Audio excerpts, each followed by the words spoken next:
You're listening to the No Name Photo Show. It's not spouse approved. It may or may not be safe for work. We'll see. And now, here's your host, Brian Matiash, and me, Sharky James. So, Brian, episode 3. Yes, we have tripled our episode output. Amazing. It's crazy. And things are going well, right? Unbelievably well. A lot of my audience is coming over. A lot of people that know who you are coming over. I can speak English. And we're really happy to have everyone over here. So if you guys haven't yet, hit the subscribe button. That way you don't miss an episode. That's right. And we actually have a new, our website is it's there, nonamephoto.show.com. And no content website show. Yeah. Don't freak out about the kind of lack of stuff there. It's coming, but there is a subscribe page. Yeah, we'll get there. But every episode that we put out, especially with the show notes, are going to be there. So in future episodes, and even the first 2 and this 3rd one, you can go back and we'll include show notes and links so that you can get better ideas of what we're talking about. All the usual podcast stuff.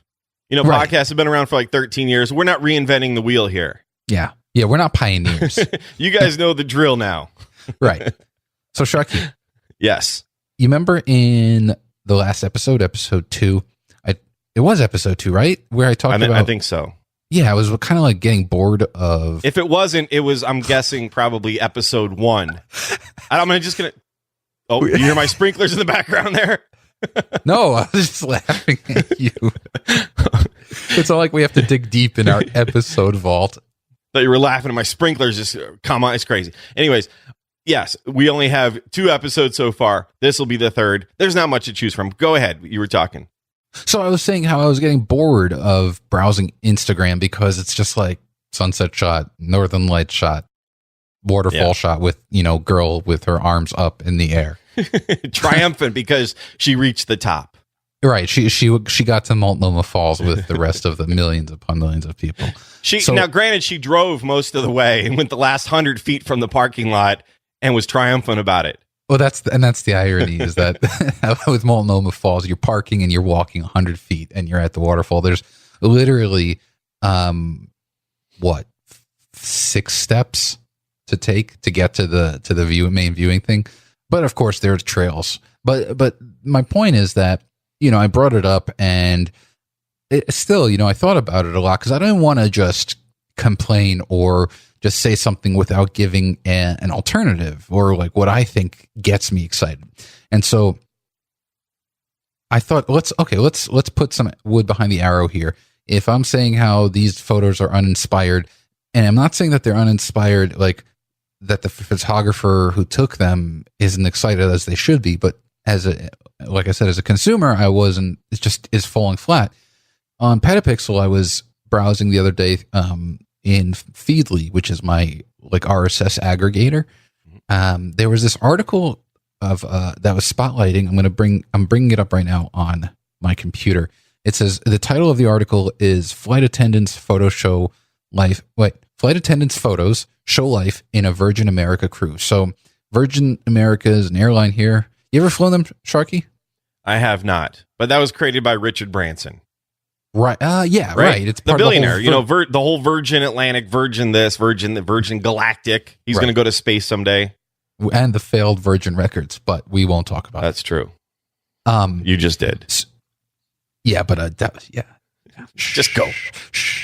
Anyway, so Virgin America was actually bought out by Alaska Airlines, and they are in the process of shuttering that brand. Alaska is. And so this flight attendant, who I guess has had the photography bug, I think Virgin America actually asked to work with her. Her name is Molly Choma from Portland, Oregon, which is where I just moved from. You loved it so much you left it. Sometimes if you love something, you have to let it go. Did she catch that photography bug in the cabin, by the way, of the plane? Because, you can catch a lot of stuff there, right? Audience, right, I am first dad joke. so sorry for that. Go ahead. I told him limit to 1 dad joke per episode. Done. Yeah, your quota's been met. So, but if you go through it, and again, this link will be in the show notes. I'm just scrolling through these photos, and like the thing about flight attendants is, you, for the most part, they kind of, when you're flying, they kind of fall into the background of the trip, right? Until you need them. They're just kind of doing their thing. Every now and then their voice comes on. But I can honestly say that it never came across to me to like document like flight attendants. And looking through these photos, I love it. It just shows, it shows what could be, the mundane part of a trip to the more of the human element, the human aspect of it. I don't know. To me, when I saw this got me excited. This is like, it's not like it's anything like, no one's going to win any sort of awards for a beautiful jaw-dropping waterfall, but in terms of telling a story and revealing a kind of slice of life that I think goes overlooked, especially with how many millions of flyers every day, I think this is really cool. Well, it's not just seeing aspects of something that maybe you're familiar with, but you don't know all the nitty gritty. Like, every industry has its own lingo, its own procedures, etc. And there's a lot of things that you're not privy to that you're seeing in these photos, and you're getting access that you don't necessarily, have access to. And I think the good point here is everyone, no matter what kind of job you do, you could be a mom, you could be whatever, you could document your child's life. A lot of people just let life go by, like, right? Like, I'm a busy guy, you're a busy guy. And there's times where I wished I had taken more photographs of my wife and kids. Sure. And things in my life that I hadn't. So if you're more mindful of these things and create a project for yourself, and you might not even show it to anybody, and it really doesn't matter. Photographs are meant to be seen, but you don't have to show them to anybody. And a lot of people put pressure on themselves. If I do a photo project, I'm going to have to put it online, like these 365-day projects. That's a lot of pressure for people. Yeah. Where's day 217? What happened then? I don't know. Doesn't really matter. It just doesn't. It was probably just like day 216 and day 218. It's just, you didn't think to take a picture of Fluffy that day. Whatever. Right. You survived. Fluffy survived. Well, we have to check out day 218 or whatever and see if Fluffy survived. I'm assuming that he did. Let's hope so. Poor Fluffy.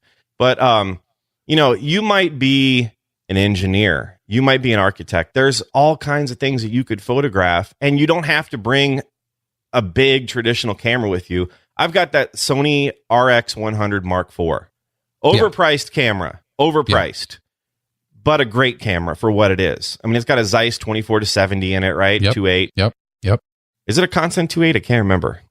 I think it is. It might be. I love it so much. I know everything about it. No, but it's very pocketable. The lens goes inside, and it's flat. So you're going to bring it with you. It's just like with your phone. And okay, so you don't even need a regular camera or a camera at all. With your smartphone, you could take photos and just document life around you. And you'd be surprised. Okay, so we're photographers. This is why people are listening to this show. Right. And so think about what in your life you could document. Just give it a try. You might like it. You might be like, this is horrible. I don't want to do this. I want to go shoot a football game instead. I want to go to, I don't know, Bryce Canyon or whatever. Go shoot that stuff that everyone shot before rather than stuff people haven't seen before around my life. That's the point here, is that you've got things in your life that you can document that others don't get to see. And that's what, tying it back to the flight attendants, they documented life in their job, and it's really cool. They did a great job, and the lighting's beautiful.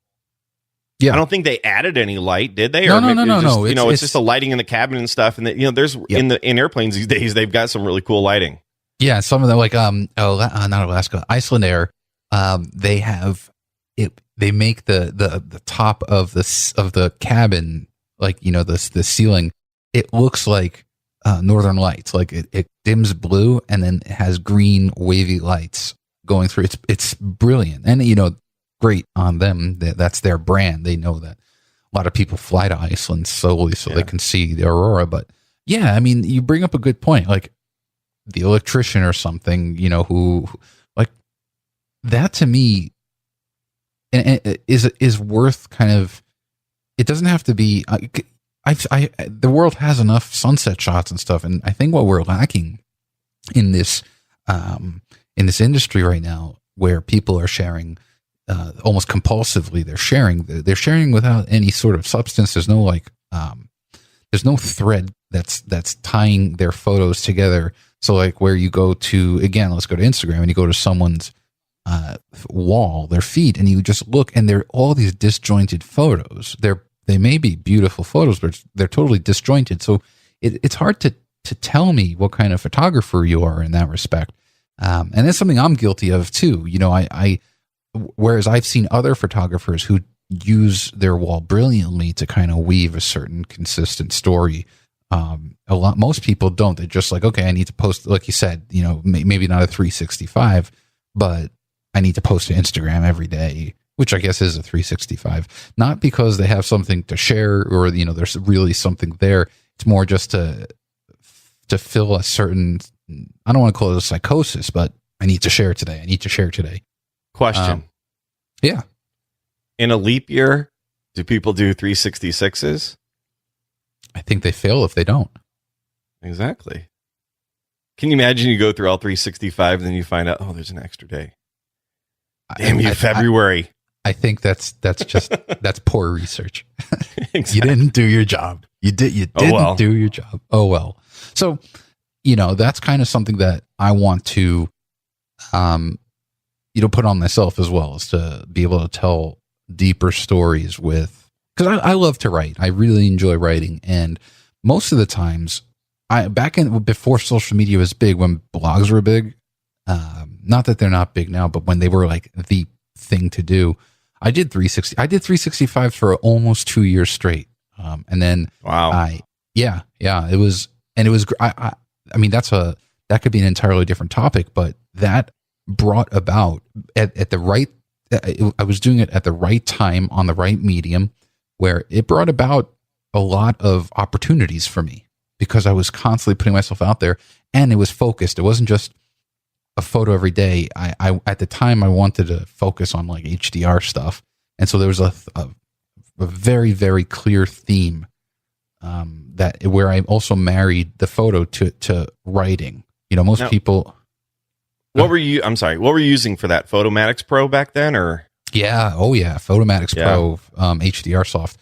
That was, I mean, at the time, that was well before Lightroom integrated it, and, you know, Photoshop integrated it. And Aurora HDR, which is amazing. Well before then. Well before that. Like a decade ago. Yeah, that was like that. So that was obviously when Trey Ratcliffe came onto the scene, and he released his Stuck in Customs. Well, not Stuck in Customs, but he had a free HDR guide. I can't remember if it was a video or a book, and so I was like, oh, this is a good idea. So, but what I did was he focused more on just the processing. So I actually created my own. It was a 3-part thing. It was just a blog. It was just blog posts, but 3 really in-depth blog posts of the workflow, like the in-camera setup to get brackets, and then the file management of it, and then the actual tone mapping and stylization. But that was it. Was right now. I mean, these days HDR is one of those kind of passe things, right? Like it's built in. When it makes it into the Apple Camera app, you know that it's become kind of like it's a passe thing. You know. Yeah. It's and what I'm really happy about, though, and this is what I've been saying from day one about HDR, is that HDR is a utility. It's not a stylization technique. And so it's there to fix, right? Your camera can't capture enough tonal range in a single photo, so it brackets and it combines. That's what it's supposed to do. Well, yeah, I mean, but you have the garish looking, horrible HDR, in my opinion, that just looks like, you know, Peter, what's his name? Peter Max or whatever. Just kind of it's crazy. It's surrealistic. It's unnatural. And then you've got tone mapping, right? Yep. And so the ability to bring together multiple exposures to get more dynamic range. And I think on Nikons, you can do like 9 of them. which is crazy. And some cameras you can only do, like I think on Canons, you can only do like what, 4 or 5 or something. It's just, it seems unreasonable that you can't do 9 to be able to get the whole range. I think you can even do more of a range than that. And then you can do it manually, of course, too. But the really out of control HDR, in my opinion, that ship has kind of sailed. I think a lot of people have kind of moved on from that, and they realize that you need something a little bit more that's what your eye sees, and use HDR to capture more of that tonal range instead of looking something that looks like it was shot at a fun house at a carnival or something. Well, you know, and it's just LSD. It's out of control sometimes, and if that's what people enjoy, that's fine. It's overdone. Yeah, and when the whole concept of HDR came out, especially with, forget about the photographers. Now let's just look at the kind of general consumer, or not even the consumer, but just a lay person who's looking at photos.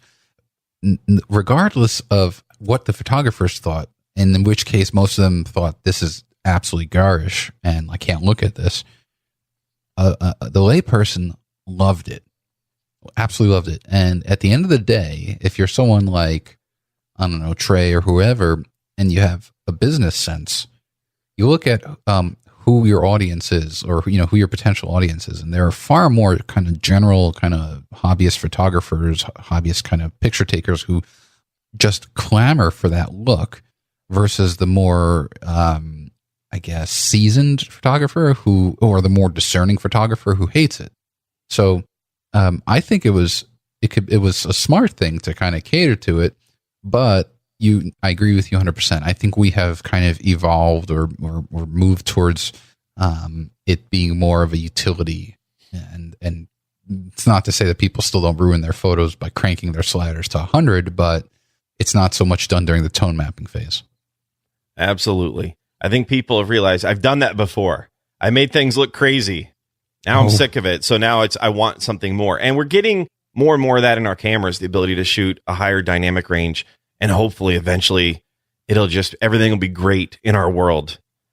So it's those darn sensors. They need to come further. So, yeah, and they are. I mean, they really, it is amazing, and I'm excited because Apple announced today. They officially announced their event, their September 12th, their next iPhone event, and I am excited to see what new camera technologies are going to be baked in.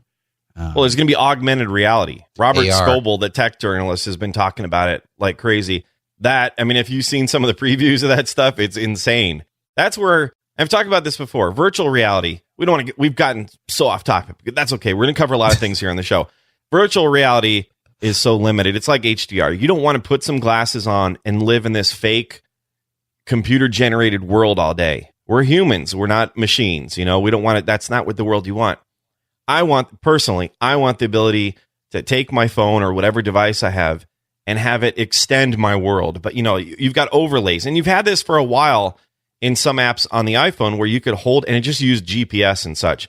And you'd hold up your phone and it would be like, oh, over here is PF Chang's, over here is McDonald's. Yep. You can click and get to their menu. I think that might have been in Yelp. There's that little viewer kind of thing. Yeah, the monocle. Exactly. And we've had like Photo Pills, which is, I've had that app for forever, even though I don't do astrophotography.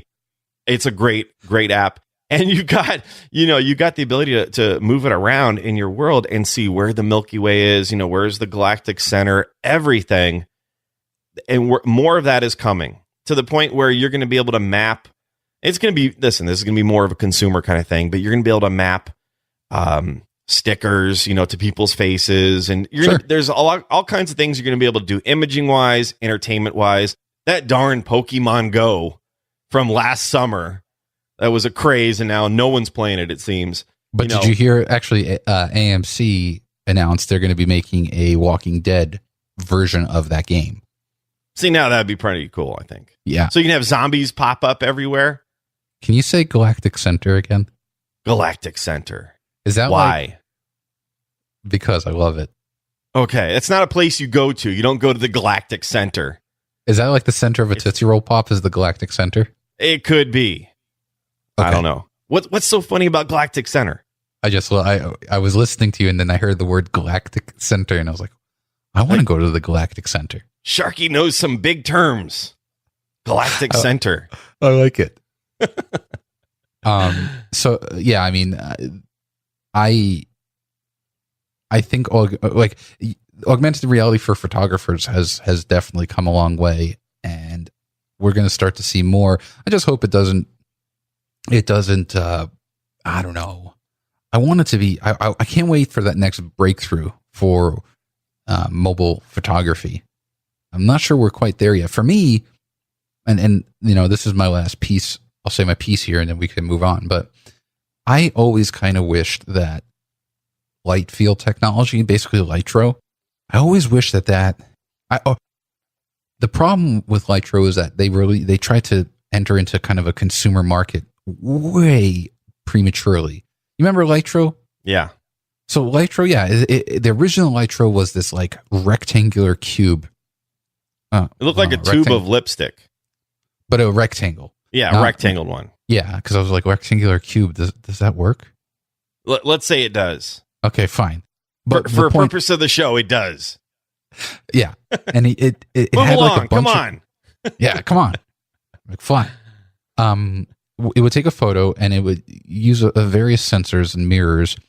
And after you took the photo, depending on whether it was arranged properly or not, you can you can choose your point of focus after the fact. So let's say you're like, oh, you know what? I actually didn't want to focus on the thing in the foreground. I wanted to focus on the thing in the middle ground or the background. I'm a horrible photographer. I can't choose. I want to be able to choose later. Hey, capture everything for me, and just I'll figure. It's stupid. No, I don't think so. Like, what if it has nothing to do with like, oh, you just misfocus by a little bit. Your plane of focus is just slightly off. So that's where in the future that'd be great, and we're going to have that in our cameras. But Litro was way too early with this thing. It was expensive. You had to shoot properly. You had to have something in the foreground. You had to have you had to set up some depth to it. Right. Otherwise, it was pointless. Right. Completely pointless, overpriced, and they ended up seeing that and went a completely different direction.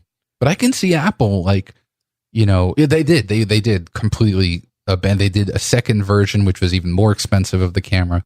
But I would love to see that kind of technology make its way into an iPhone where, and I mean, you're seeing it very, very lightly with like their portrait mode, which is doing this like auto masking, so it's simulating depth. But computational photography. There you go, exactly, and that's something I cannot wait for. There's only so much you can do though with these tiny sensors and these tiny lenses. What I want to see is optical zoom in cameras, in smartphones, rather than digital zoom. I know optical zoom. You could move, a couple lens elements and make that happen. I think there's enough room to do that. Even if you don't get, you're not going to have a super zoom, but at least you'd have something. And look at how many of us use I enjoy using I've got an iPhone 6 Plus. It's aging now. It's almost 3 years old, but it takes great photos. And a lot of times, you go with the camera that's on you. Right? Sure. Chase Jarvis say, Jarvis. The best camera is the one that you have with you. And a lot of times, that's good enough. We're image makers. It doesn't matter. There's a lot of snobs out there thinking you have to use an actual camera. It has to be a DSLR, has to be heavy and expensive, or you're not a photographer. That's ridiculous. We'll get that. We're going to get that in another show. Sure.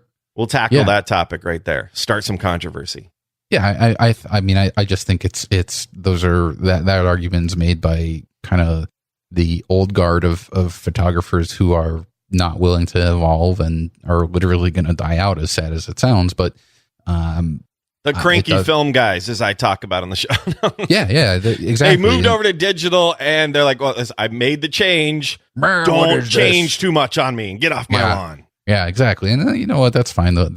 They can. They don't faze me whatsoever, but the computational photography stuff, having a zoom lens. I mean, Apple, this iPhone 7 Plus, it has two lenses, and that's as close right now as you'll get to optical zoom, where you're not actually zooming. You're just flipping, switching. You're switching from one to the other. But yeah, hey, look, I zoomed. No, I didn't. Well, I kind of did. Yeah, I mean, that's kind of yeah. Anyway, so what I wanted to ask you something. You what are your thoughts on ambassador programs? I should ask you that because you've actually been in them and are. I'm not. No one's asked me yet. But you work. Fujifilm's not like, hey, we got to have that Sharky James guy. We need him. Okay, why? This is even better than why? Would you want to be a part of an ambassador program? I think it's a status thing, right? It's validation as a photographer. You can deny it all you want, but if Sony or Fujifilm comes to you and says, we would like you to be in our ambassador program, you're going to get a discount on gear. You're going to be one of 20 or 30 people in the world or in the United States or whatever, depending, and they have various, numbers, depending on where you are, etc. And, you're going to go speak at events. You're going to be in the magazines. You're going to be in alphauniverse.com is where the Sony artisans have articles. And I think you were a Sony artisan before. You had articles there, I'm assuming, right? Yep. And so it's a status thing. It's part of your brand. It's part of and that's a lot of things. I talk about this on my show. And I remember, look, here I am. We're like 20 something minutes into the show and we haven't mentioned the Petapixel Photography Podcast. So I'm going to do that right now. And I just did.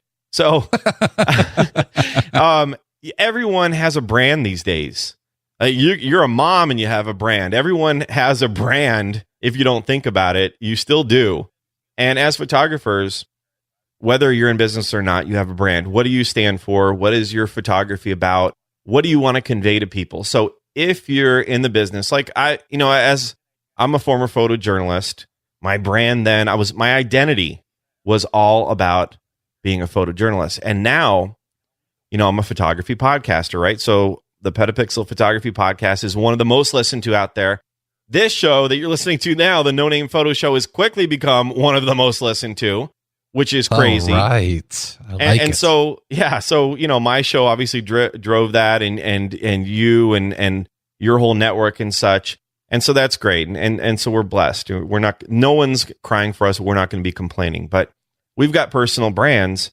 And if Sony or someone comes to you and wants you to be part of that, that only helps you, I think. I don't think there's many downsides. You might, and just talking to various, I'm not going to mention a specific brand, but various brand ambassadors from all the different companies. Some are happy with their arrangement. Some are slightly disgruntled, let's say.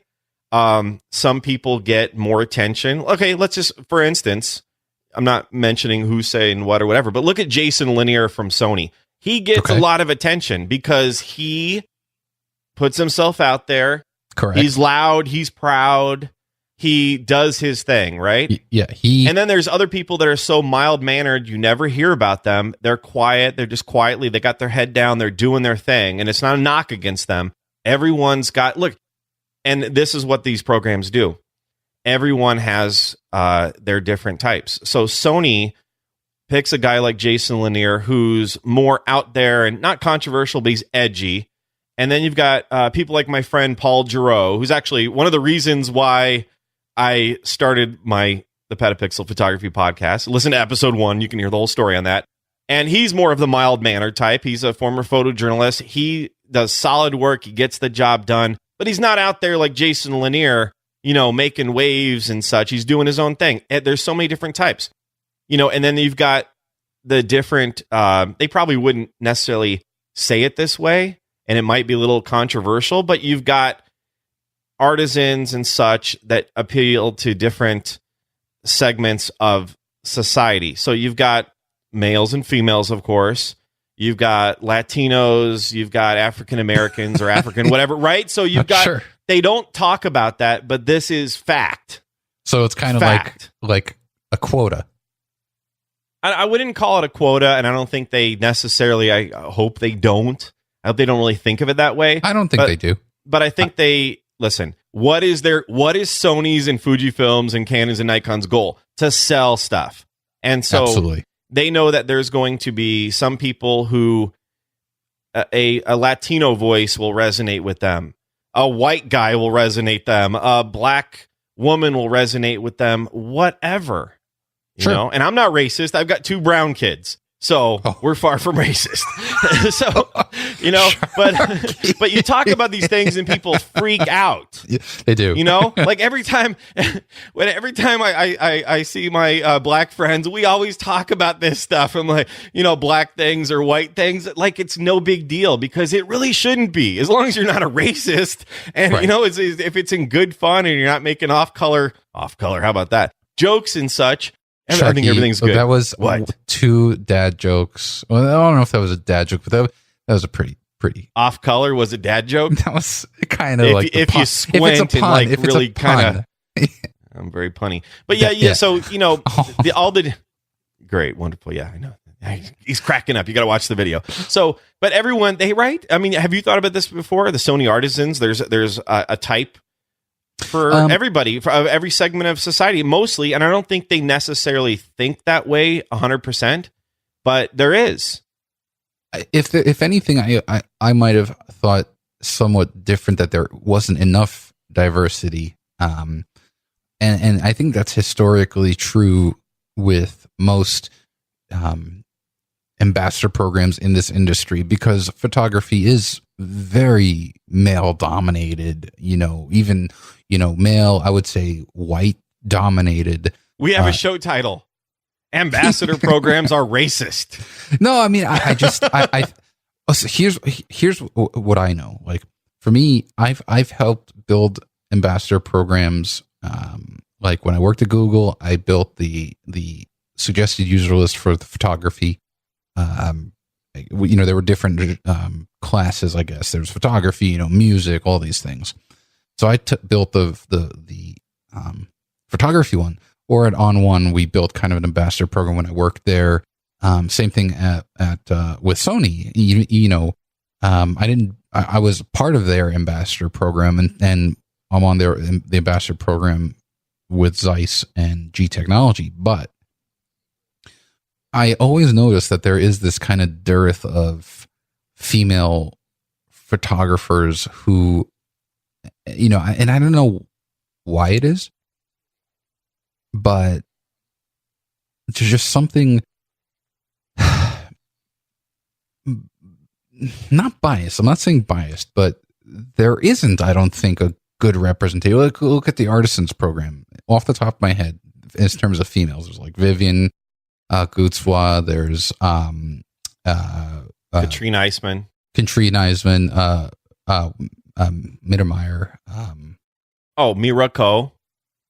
Mira Ko, and there's the Jezza, which is I'm going on Facebook to bring them up now, but Christina Mittermeier, who is just, she's a Nat Geo photographer, just an amazing photographer. But then you've got like people like Ben Folds, who, I mean, I wonder, like, I don't know. When I think of an ambassador program, let's look at like Zeiss. They're a lens maker, right? You know, and the for the love of photography type of thing. And so if I meet an ambassador from one of those programs, I want to expect them to be able to just be a kind of like a consummate photographer who can just rap with me about photography, but also who understands the product. You know, why would I be an ambassador for a product that I didn't really know kind of inside and out and really love? Are you saying Ben Folds knows nothing about the Sony system? No, I mean, listen, I remember him being an artist and I was like, what? It seems random, but obviously he takes pictures, right? But that was an interesting choice. That was definitely thinking outside the box.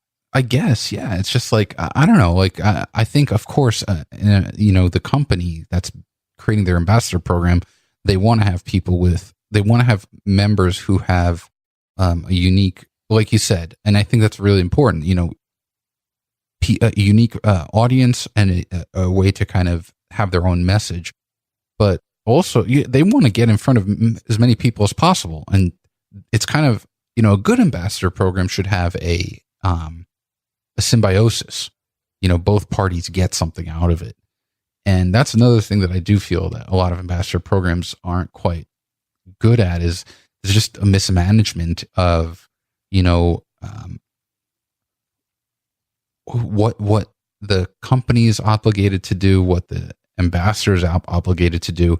And you start to see what, if you hear like I'll hear what Canon's doing, like, oh, wow, that's pretty awesome. Like you kind of, it could breed some sort of resentment, I guess.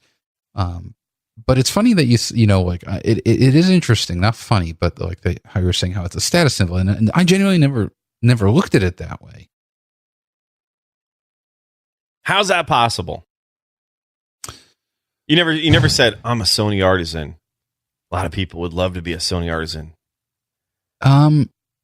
You think differently than most people, because I think most people would have been like, I have made it. I have been anointed. Well, it's funny because I when I was an artist, I'm not an artisan anymore. I left the program.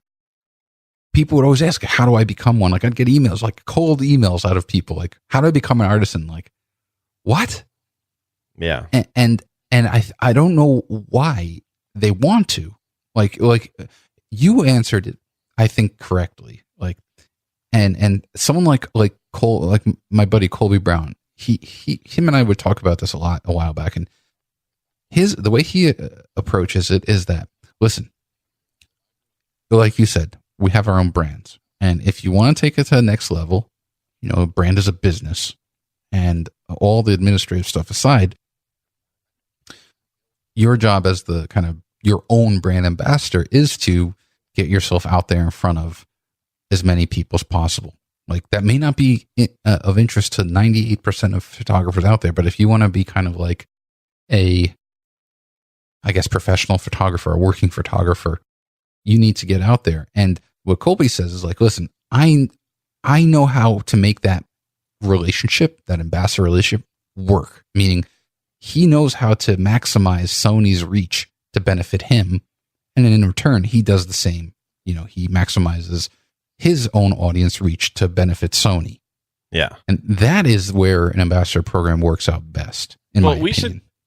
We should talk about like what the ambassadors do. Cause like, I know just from paying attention, and it seems like I've got a lot of Sony ambassador friends. I don't know why. I get along with the Sony people really well. And they go and they train, like at Best Buy, they go train the Best Buy employees and such on the Sony system. What does an ambassador get out of the deal? Okay, so they get a percentage discount, which we can't talk about how much, or maybe we know, maybe we don't know how much. People assume you get free gear. We should cover that. They assume you get free gear, and largely you do not. You get access to it, but you don't. It's not like, here's an A9. None of the Sony artisans, as far as I know, got an A9. I mean, it really depends. And usually part of the agreement that you sign in any good ambassador program, there will be an agreement, like a contract. Says you're not supposed to talk about that stuff. But of course, I think it's safe to kind of make that leap that there is either a discounted, a discount applied, or free gear, or in some cases, early access to gear. Those kinds of things.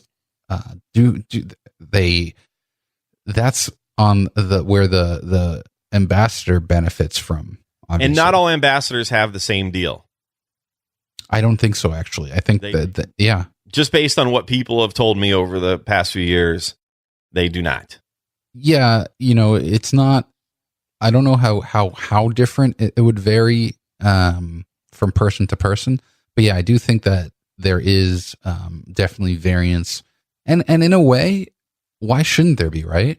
I mean, if you're like, I don't know, Chris Burkhardt, who's, millions of followers, versus, I don't know, someone else who doesn't have any followers, but you're both ambassadors and you both kind of bring your own value to the program, then the way I see it, the way that I approach, if I do have an ambassador opportunity, I approach it for myself. I don't really care what other ambassadors get. That's none of my business.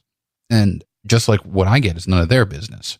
Yeah. But so can you talk about like what you, and we're going a little long on the show. So what do you do for Zeiss? What do you do for G Technology? Yeah, I mean, so for Zeiss, Zeiss is probably in my opinion, the best kind of example of how a functional ambassador program.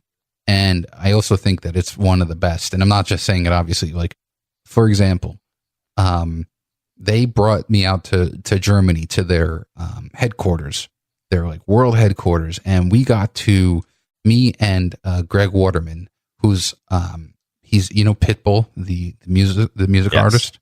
He's his like official photographer. Greg's freaking awesome. I love Greg Waterman. The two of us were out there in Germany and got to like see and document.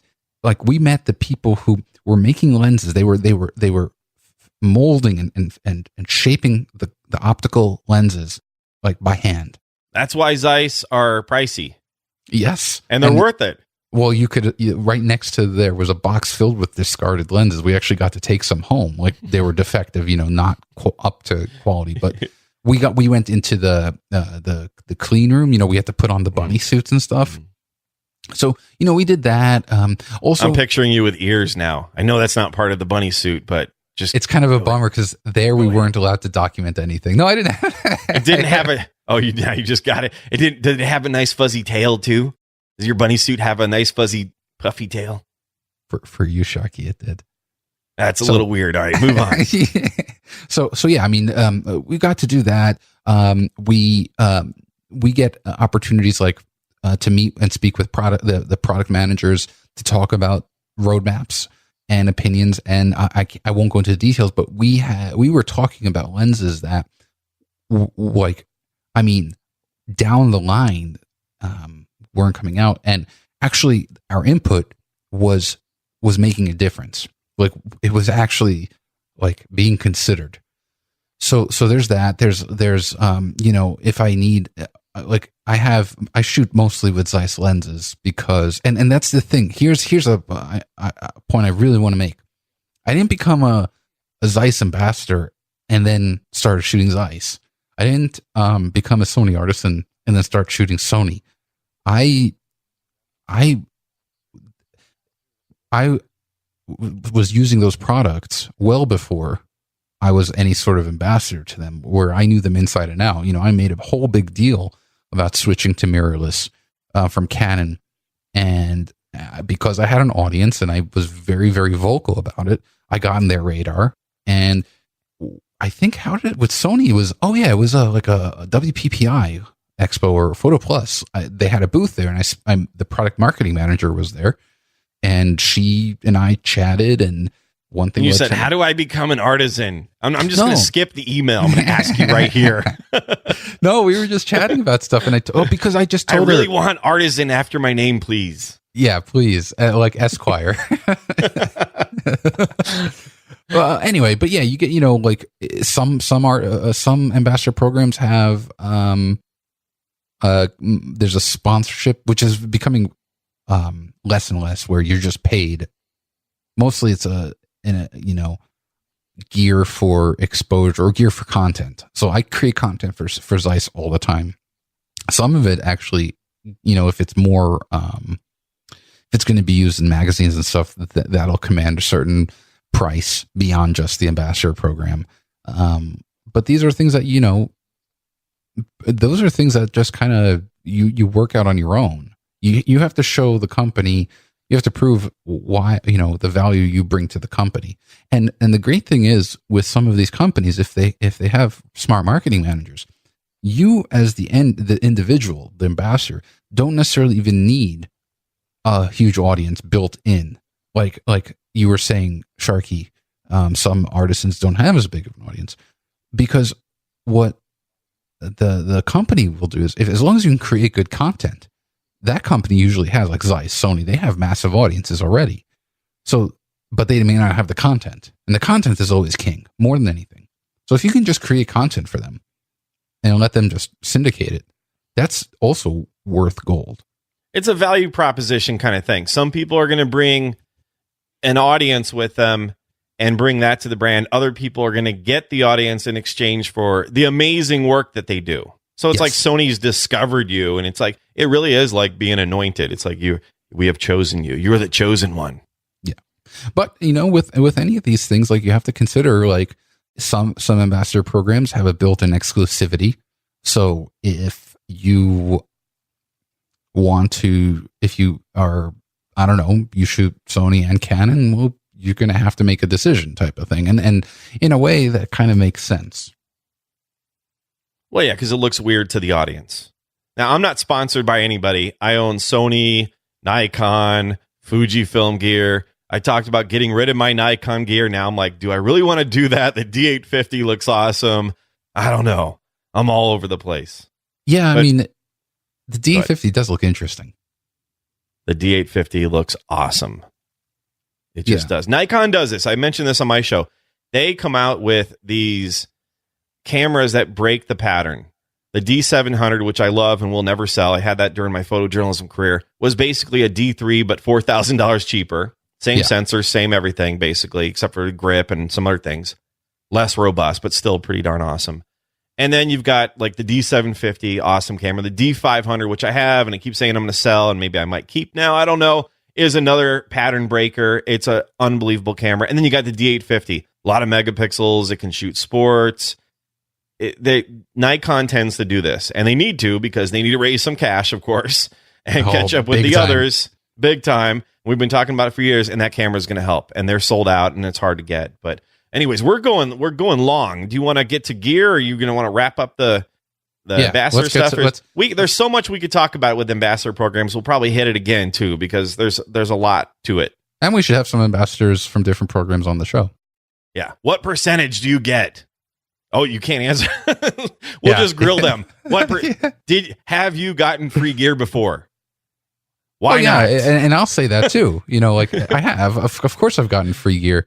Yeah, that should just be kind of assumed if you're part of an ambassador program. It happens. I get free stuff too. You got to pay taxes on it though. That's why you got to be careful what you accept, because, like, do I really want that? It's like I was telling my son yesterday, if somebody offered me a car company, which is not going to happen, a rust orange whatever, I don't want it.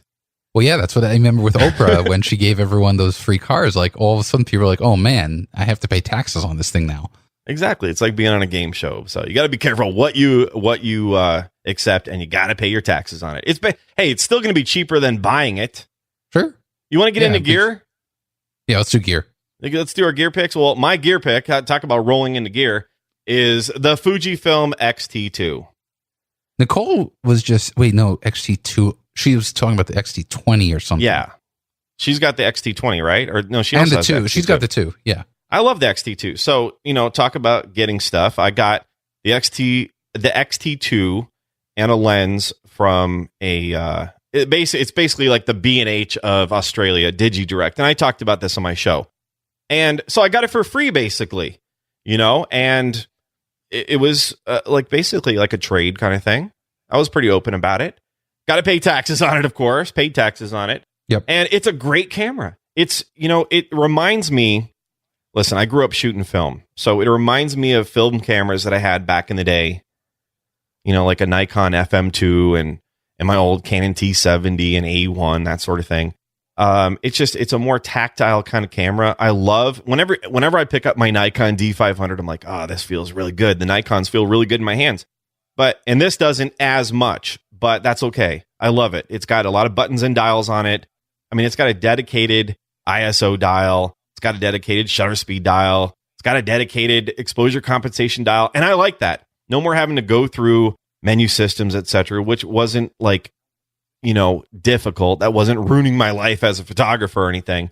But it's nice. It's nice to go back to something that's familiar from a long time ago. And it's more of like a nostalgic kind of thing. It's somewhat hipster, but not. Well, that's exactly what I'm saying. I like it. Nicole, this is exactly why Nicole shoots. Well, not exactly the only reason, but she chose Fuji. I was trying to get her to shoot Sony, and the thing that she loves about her Fuji, with her like X-T2, she had the X-T1 as well, was that feeling that there is you can quantify or maybe qualify.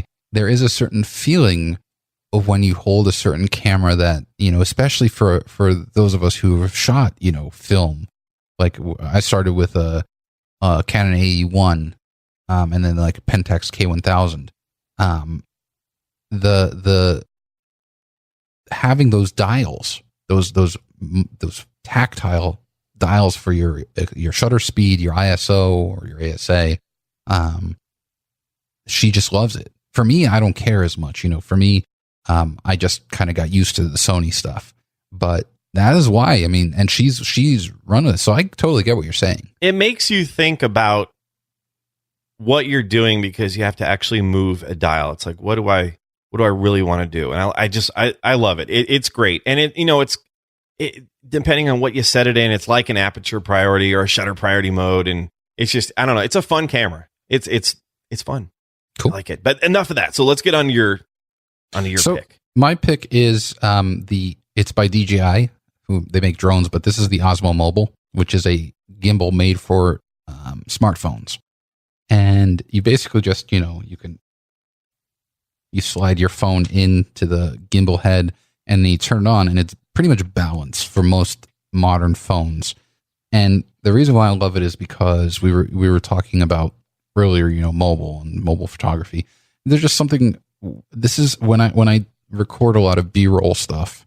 I'm using this because it's just so small. It's just kind of like a handheld kind of pistol grip, and you get just this really nice fluid movement that I can't get when I'm holding the phone sideways in my hands.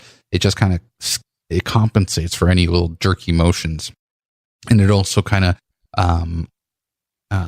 like if you pan or tilt, it does it very smoothly. So jerky motions. I was just picturing a lot of jerky motions. Go ahead. Yeah. So that's my pick.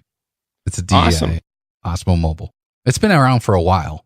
Mobile gimbals are kind of like the big thing. They've been kind of big for a while, but I used a few of them, and the one by DJI I think is the most polished.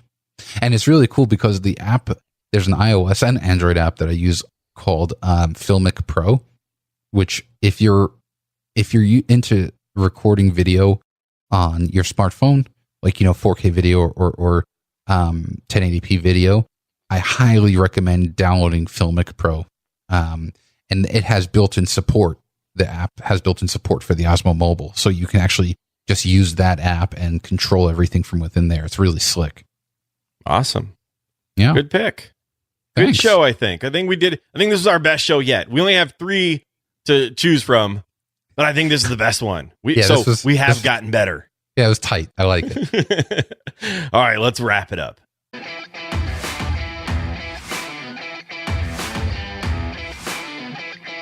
Thanks so much for listening to the No Name Photo Show.